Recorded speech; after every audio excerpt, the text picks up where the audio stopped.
Ujumbe wa mafumbo kutoka kwa God Bless Lema akimrejelea Jaji Mkuu George Masaju umejenga wingu la tafakari kubwa nchini Tanzania. Ujambo na karibu kwa taarifa zetu za Kenyascope, na ikiwa ni siku yako ya kwanza hapa, tafadhali kumbuka kusubscribe. Ndani ya ujumbe uliotafsiriwa kama wakina na wenye uzito wa kipekee na wa kimafumbo, kada mwandamizi wa Chama cha Demokrasia na Maendeleo God Bless Lema ameibua taswira ya kushtua kuhusu hatima ya mwanadamu na ubatili wa mali, akionya kuwa ndani ya kipindi cha miaka 50 ijayo huenda majina mengi yaliyohifadhiwa kwenye simu zetu, mahusiano tunayothamini na hata kumbukumbu zetu binafsi vitakuwa vimetoweka kabisa. Ujumbe huu ulitolewa tarehe 26 Februari mwaka 2026 na umevuka mipaka ya siasa na kuingia moja kwa moja katika kiini cha maisha ya mwanadamu, ukitoa tafakari nzito kuhusu muda, mabadiliko na kile kinachobaki baada ya kila kitu kingine kupita.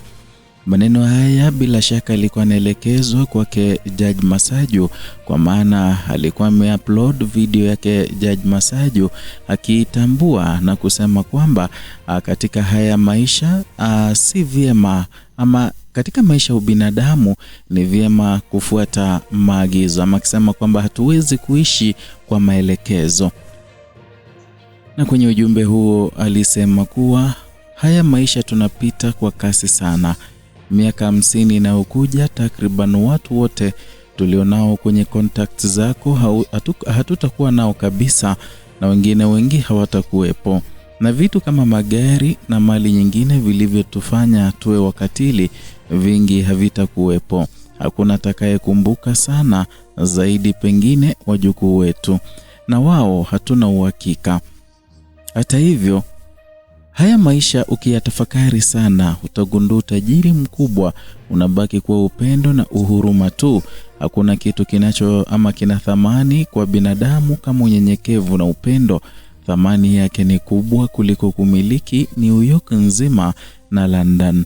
Tukijua hili, basi maisha hayapotezi thamani, bali yanaongeza thamani, na kuombea kwa Mungu uishi nafasi yako ya sasa kwa matendo, vinginevyo ni ubatili mtupu.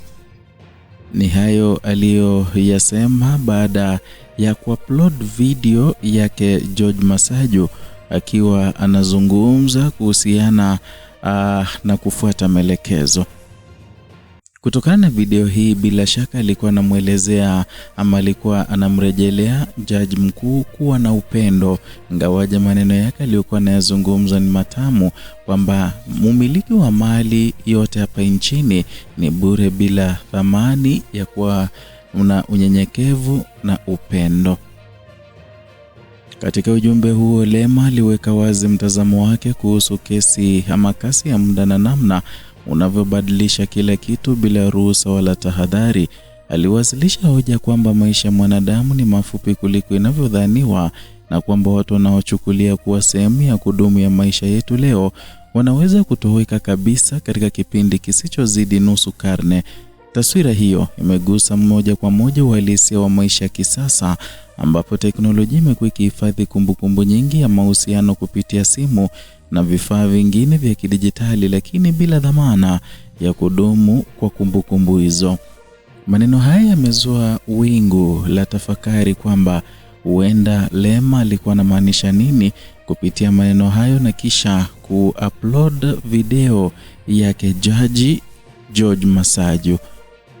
Na kwa kuangazia hali hiyo, ujumbe huu umeonyesha namna muda ulivyo na uwezo wa kufuta hata mambo yanayoonekana kuwa ya kudumu. Na katika kipindi cha miaka 50, vizazi hubadilika, mifumo hubadilika, na hata alama za uwepo wa mtu zinaweza kutoweka bila athari inayoonekana. Hali hii imewasilishwa kama ukweli usio epukika wa maisha unaowakabili watu wote bila kujali hadhi, mafanikio au kiwango cha utajiri walichokifikia. Lema alieleza kuwa hata mali ambazo watu hutumia nguvu nyingi kuzitafuta, zikiwemo magari ya kifahari na vitu vingine vya thamani, hazina uhakika wa kudumu. Kwa mujibu wa tafakari yake, mali hizi zinaweza kupoteza thamani au kutoweka kabisa kadiri muda unavyosonga mbele, na imeibua picha ya dunia ambayo vitu vinavyoonekana kuwa muhimu leo vinaweza kuwa havina maana yoyote katika siku zijazo. Ujumbe huu umeweka wazi kuwa thamani ya mali haipo katika kudumu kwake, bali katika mtazamo wa muda mfupi wa mwanadamu. Na katika mtazamo huo, mali zimeelezwa kuwa si tu hazidumu, bali pia mara nyingi zimekuwa chanzo cha migogoro na maumivu. Historia ya jamii nyingi imeonyesha kuwa mali zimechangia migawanyiko, migogoro ya kifamilia na hata vitendo vya ukatili. Na kwa kuzingatia hali hiyo, basi tafakari hiyo imeonyesha kuwa harakati za kutafuta mali zinaweza kupoteza maana pale zinapozidi thamani ya utu na mahusiano ya kibinadamu. Hapa maneno yake yanazidi kuwa magumu zaidi, na mafumbo ambayo kufumbika ama kufumbua yamekuwa magumu. Ila wewe mpenzi mtazamaji, tungekuomba uweze kutusaidia kufumbua haya ambayo Lema anayasema. Katika ujumbe wake pia Lema alielekeza tafakari hiyo katika ukweli kwamba hata kumbukumbu za mwanadamu hazina uhakika wa kudumu. Alieleza kuwa uwezekano wa kukumbukwa na vizazi vijavyo hauwezi kuhakikishwa, na hata pale ambapo kumbukumbu zinaendelea hazidumu milele. Na hii imeweka wazi uhalisia wa maisha ya mwanadamu kama safari ya muda mfupi ambapo kila kitu kinapita na kubaki kuwa sehemu ya historia. Taswira hiyo imeendana na mabadiliko ya haraka yanayoshuhudiwa duniani, ambapo miji mikubwa yenye ushawishi kama New York City na London imekuwa alama mafanikio na utajiri, lakini pia ni ushahidi wa mabadiliko yasiyoepukika ya muda. Miji hiyo imejengwa juu ya historia ya vizazi vilivyopita, lakini pia imepita mabadiliko makubwa yanayoonyesha kuwa hakuna kitu kinachobaki katika hali ile ile milele. Swali letu ni je, katika maneno yake Godbless Lema, je, anamrejelea Masaju kwamba hali hii aliyo nayo sasa na mali haya ambayo amepokea sasa mamimiliki huenda hata kuwepo milele, ama wale wandani wake wa sasa wa siasa za ndani ambao wamepoteza huruma kwa hayawani na kwa binadamu, je, hawatakuwepo nyakati za mwisho?